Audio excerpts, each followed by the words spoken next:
Okay, good morning, everybody. Happy Tu B'Shvat.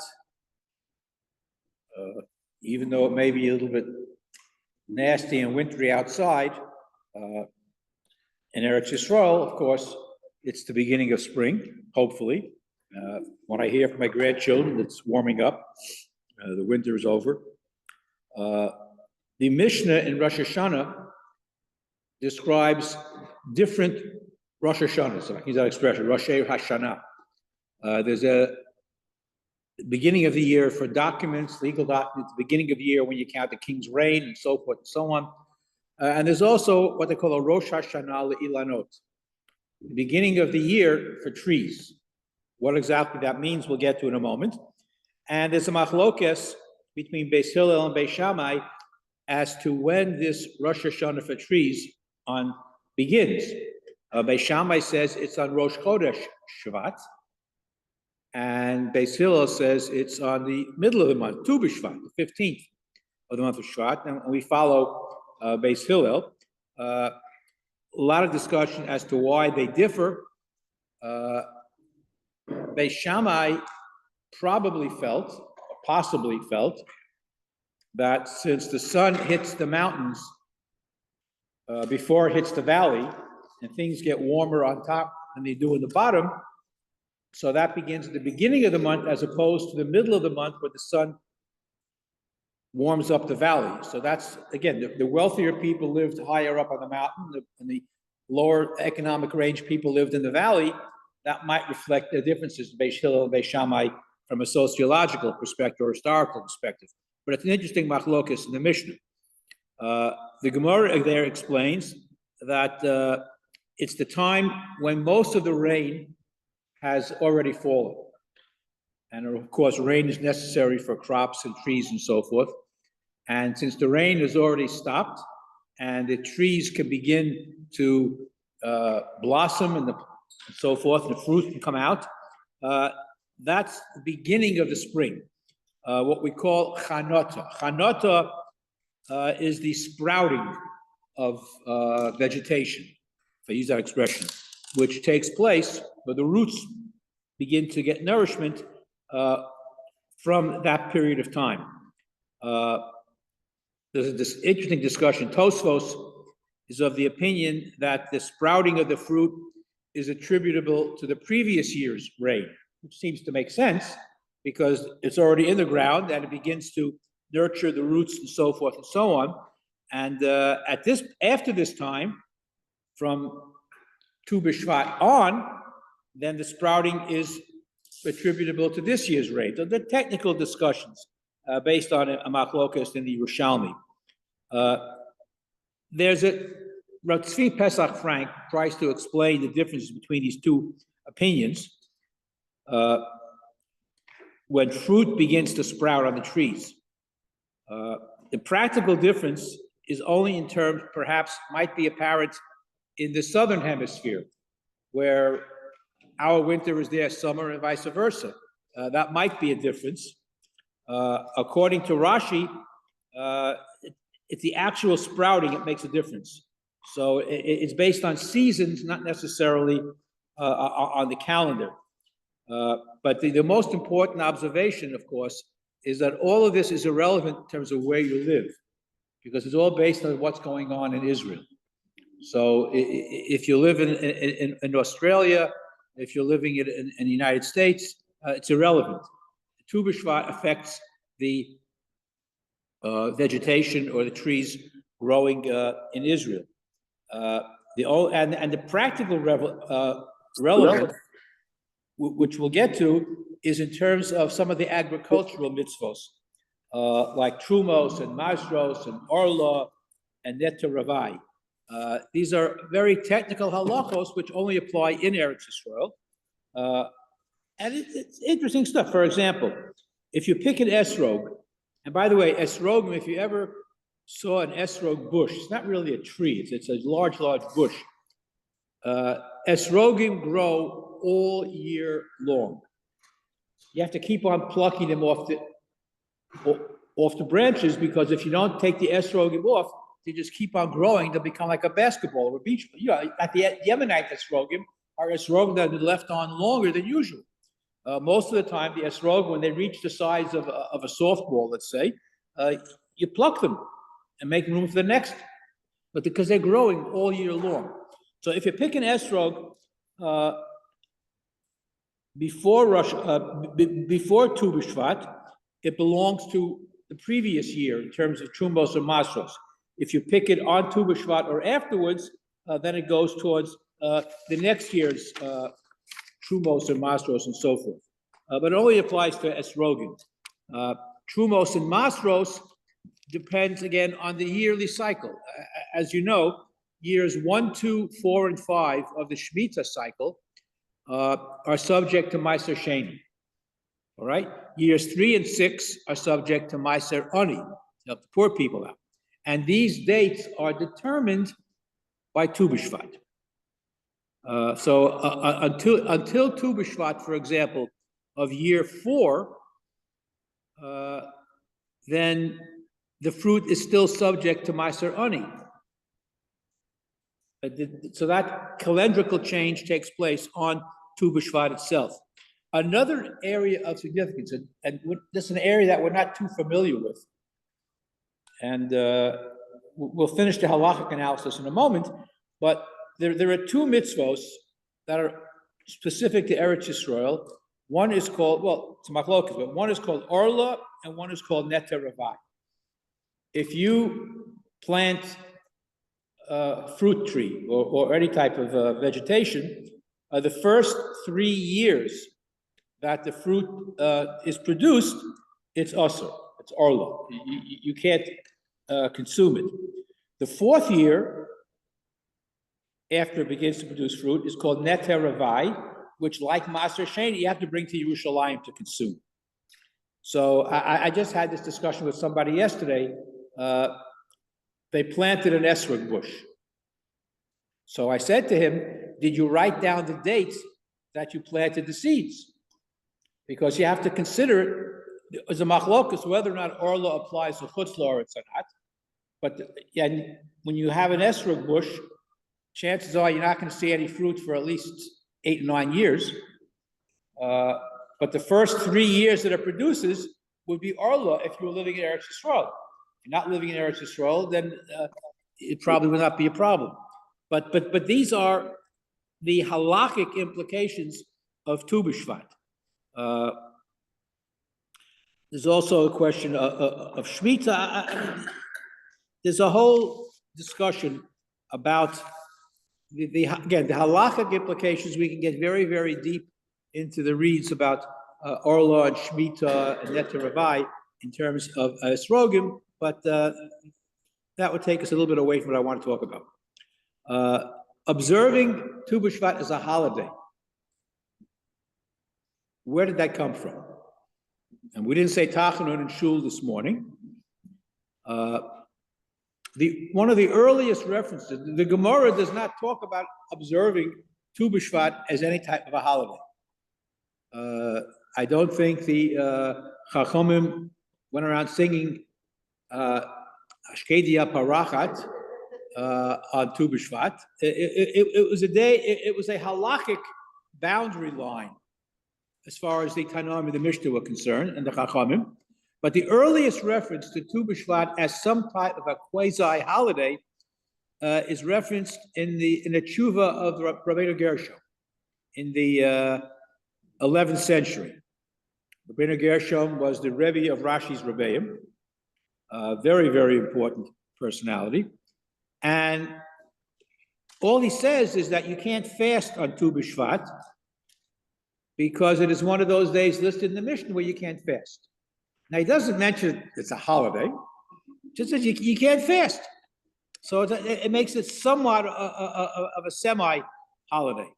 And this is quoted by the Maharam of Rutenberg later on and a few others. It's not until really into the 16th century that Chachamim, the poskim, talk about some type of a celebration involving eating fruit from Eretz Yisrael on Tu B'Shvat. Then you have something that came up very, very late. Now, we haven't spoken about, maybe at some point we will, because there's a lot of history involved. There was a period in time where there were many false messiahs in Jewish history. A lot of what they call pseudo messiahs, and one of the most prominent ones was Shabtai Tzvi. And Shabtai Tzvi, in the 17th century, caused a tremendous upheaval in the Jewish world. And many great Rabbanim were taken in by Shabtai Tzvi because his publicist was a brilliant man named Natan from Gaza, Natan Ha'azati. And Natan Ha'azati was a brilliant Kabbalist. But he was also off the derech in many, many ways. And he utilized his knowledge of the Ari's Kabbalah to promote Shabtai Tzvi, and large segments of the Jewish community were convinced that Shabtai Tzvi was Mashiach. And he was going to bring them all to Eretz Yisrael.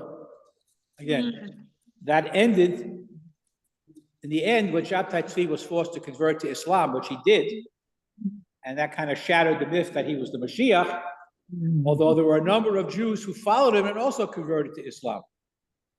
They were known as Danmeh, separate discussion. In any event, one of the followers of Shabtai Tzvi wrote a sefer called Chemdas Yamim, where he talks about a Tu B'Shvat Seder, which is where that whole practice comes from. Now, given the fact that the sefer is Sabbatean, if I can use that expression, many people, disregard it. However, lately, I would say in the mid-20th century, the notion of a Tu B'Shvat Seder became popularized, and most of the people who popularized it had no idea its source. However, the notion of the Tu B'Shvat Seder has some interesting aspects to it. Whether we follow it or not, there is a minhag to eat fruits from Eretz Yisrael on Tu B'Shvat. I mean, that's, I wouldn't call it a halachic imperative, but it's a nice thing to do. We recognize Tu B'Shvat is the beginning of spring, and it's the beginning where trees begin to blossom and fruit begins to ripen on the branches and on the vines. So we eat fruit from Eretz Yisrael. I will tell you, did I mention it here someplace? There is a place in the Galil. You know that Yericho, for example, I'll go back to that in a moment. Yericho is called Ir Tamarim. A lot of dates growing there. And there is a city in Eretz Yisrael called Tamarim. And I visited that city once. There was a meeting I had to go to there.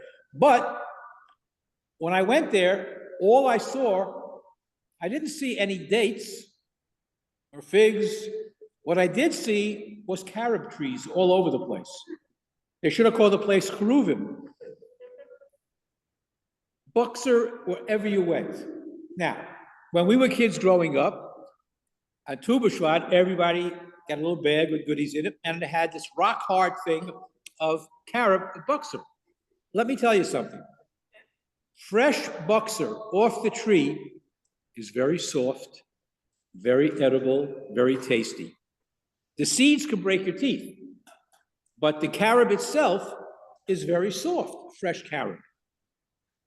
By the time it gets to America, unfortunately, it dries out and it's like eating a piece of rock. And the minhag was, again, it still is in some places, to eat buxer, to eat carob on Tu B'Shvat, but fresh carob is very, very soft and very, very tasty. If you ever go to Ir Tamarim or Ir Cheruvim, as I call it, you'll see the trees there in Israel. Okay, let me talk a little bit about this Tu B'Shvat Seder, which has become very, very popular. Again, there's nothing wrong with having a Tu B'Shvat Seder. So you can't really call it a Seder because a Seder is limited to Pesach. But some type of a celebration for Tu B'Shvat might be appropriate, other than simply eating fruits from Eretz Yisrael. I remember On this day, on Tu B'Shvat, my son's bris took place in Englewood Hospital because my wife had twins and she didn't go home after a couple of days. She was there for 8 days in the hospital. So we had I think it was the first time Englewood Hospital actually had an actual bris in the hospital.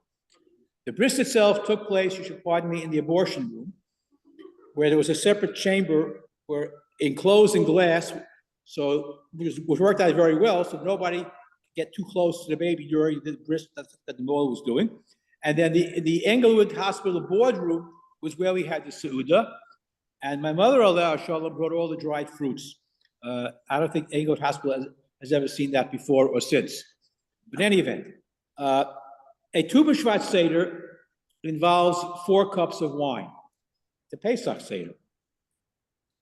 The first cup is usually white wine, representing the purity of the world, if you will.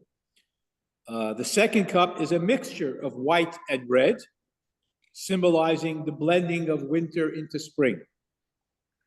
The third cup is a mixture of red and white, representing the fullness of spring, whatever that means. And the fourth is just plain red wine, representing the vibrancy of summer to come. And of course, different types of fruits. Fruits with the edible outer part and inedible inner part, like grapes, pomegranates. This is the ideal, harmonious parts of creation. Then you have fruits that are, the inner part are edible, but the outer part is not. Both inner and outer, there are different symbolism, all types of fruits. All this is just pure symbolism. There is even, and there is a Haggadah for this Seder, and different organizations will slant it different ways. I also came across a Tu B'Shvat Haggadah for bringing home the hostages, published online. Haggadah for the Bring Home the Hostages Tu B'Shvat Seder. So there's all kinds of stuff that's out there.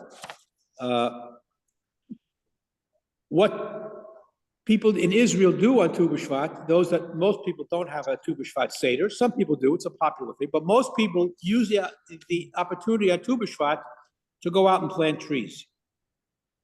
And this was something that was started in the early 20th century, well, before that, 1890 or so, by Rav Zev Yavitz, one of the early settlers. Rav Kook supported the notion of planting trees in Israel, but he cautioned people to be very careful about Shemitah. So in Israel, the celebration is a lot different than what we have in America. There is a lot of machshava related to Tu B'Shvat. The Hasidic world will tell you that one's appetite for food becomes greater when the temperature is warmer.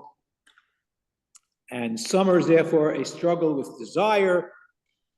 So the winter's impact starts to lessen on Tu B'Shvat. So the Hasidim read into that a lot of Musar Haskel. The Litvische Gedolim have a different response. Tu B'Shvat is a time to learn more about halachos atliyos ba'aretz, learn about Shemitah, learn about Neter Ravai and Orla, Shemitah, and so forth. Others, they don't make a big deal. In the yeshivos, it's usually not a big deal. They don't say Tachanun, they might sing a few songs, but it's no big deal. I do remember one Tu B'Shvat, I found myself in Skokie, in the yeshiva, for Tu B'Shvat. And for breakfast that morning, they served pickled esrogim. It was horrible. I can still taste it now. However, this was in the year 1965, I think. However, from that point on, an idea percolated in my head that on Tu B'Shvat, we should eat something made from esrogim. which started me on my journey towards making different things out of esrogim. Esrog jelly, everybody makes. I made esrog meringue pie, esrog cookies, esrog jams. The most popular esrog products that I've made to serve on Tu B'Shvat was candied esrog rinds. It's delicious. Candied esrog, but the most popular product that I've made from esrogim is esrog liquor. And I have bottles of it. If anybody would like some, I'd be happy to share. I should have brought it today to have for l'chaim. Esrog liquor is a very popular, and it's made from esrogim, and it's very, very tasty. In any event, the last thing, I want to go back to the Boxer for a moment. It's a very important fruit for Hasidim and for Kabbalists, because as you recall the story, Rabbi Shimon Bar Yochai, student of Rabbi Akiva, was chased by the Romans, and he hid in a cave with his son for 12, 13 years, and he survived on carob. There was a carob bush near the cave, and that's what he ate. So that, and Shiur Bar Yochai is considered to be the author of the mystical work, the Zohar. Historically, it probably is not true, but nevertheless, the mystical tradition is traced back to Shimon Bar Yochai, and because of the unique status that Boxer had in maintaining him so he could engage in this mystical speculation and so forth, that has become a very, very important fruit. And as I say, in Israel, they eat fresh Boxer. It's very soft and very delicious. By the time it gets to America, it's all dried out, which is unfortunate. I don't know. Do they grow carob in America? They must. You know, South America, they grow it. I don't know if there are any carob trees in America. I don't see why not. But in any, huh? The esrogim? He asked the question, he mentioned it. Your friend, Yeah, in America. He did it in America, yeah. No, here in Muncie. Yeah. I wouldn't put it outdoors, but it grows indoors. You put it outdoors in the summertime. I mean, the way to grow an esrog from seeds, you take the seeds and you put it in a wet paper towel until it germinates, and then you transfer it to dirt when it begins to grow roots. You keep it indoors until the summer, and it's best to have at least 2 esrog plants put outdoors in the summer so that it can be pollination across, and they can increase. Yeah. I think this is carob trees, California. Yeah. Okay. Carob grows in California. Okay, good. Because you see, carob is used as a substitute for chocolate in many products. But if you can get soft carob today, sometime, enjoy it for Tu B'Shvat, and eating other fruits from Eretz Yisrael to remind us that even though we're still in wintertime for a few more weeks, nevertheless, in Israel, it's the beginning of the springtime. The big rains are over, and trees are beginning to blossom, fruit is beginning to bud, and that is the halakhic significance of Tu B'Shvat in terms of when you have Orla and when you have Neta Rabbi, which is only in Eretz Yisrael. Outside of Eretz Yisrael, it doesn't apply, although there is a machlokas poskim about that. So have a happy Tu B'Shvat. Whether you have a Seder, drink Israeli products, wine, eat Israeli foods, and celebrate the holiday, which is really not really a holiday. May I ask a question? Yes, question. Just out of curiosity, do you happen to know if in other countries, not the United States, other countries, whether in schools, I remember when I was young, there was some JNF, you get this like fold out card kind of thing. You put in the dimes, then it went up to quarters to Right. pantries. Do you know if other countries do that? Yes. JNF is active all over the globe. So I would assume, and I'm pretty sure that in other countries around the world, Tu B'Shvat is acknowledged as some type of a minor festival. And they do have the Tu B'Shvat parties. They may go out and plant trees. In Israel, for sure, they do it. But outside of Israel, I'm sure they acknowledge the fact that it is Tu B'Shvat. I don't know if it's specifically just J and F. Right, with little kids, you like to fill up your thing, and then you were very excited as a little kid. Yeah, but the little blue J and F boxes were used all year long, not just the Tu B'Shvat. Right. But I am pretty sure that it's done all over. I would assume so. I don't see why not. Anything else? Okay, happy Tu B'Shvat. Thank you, Wally. Read the basic. Koto. You send it out. Shabbat B'Tova, you know.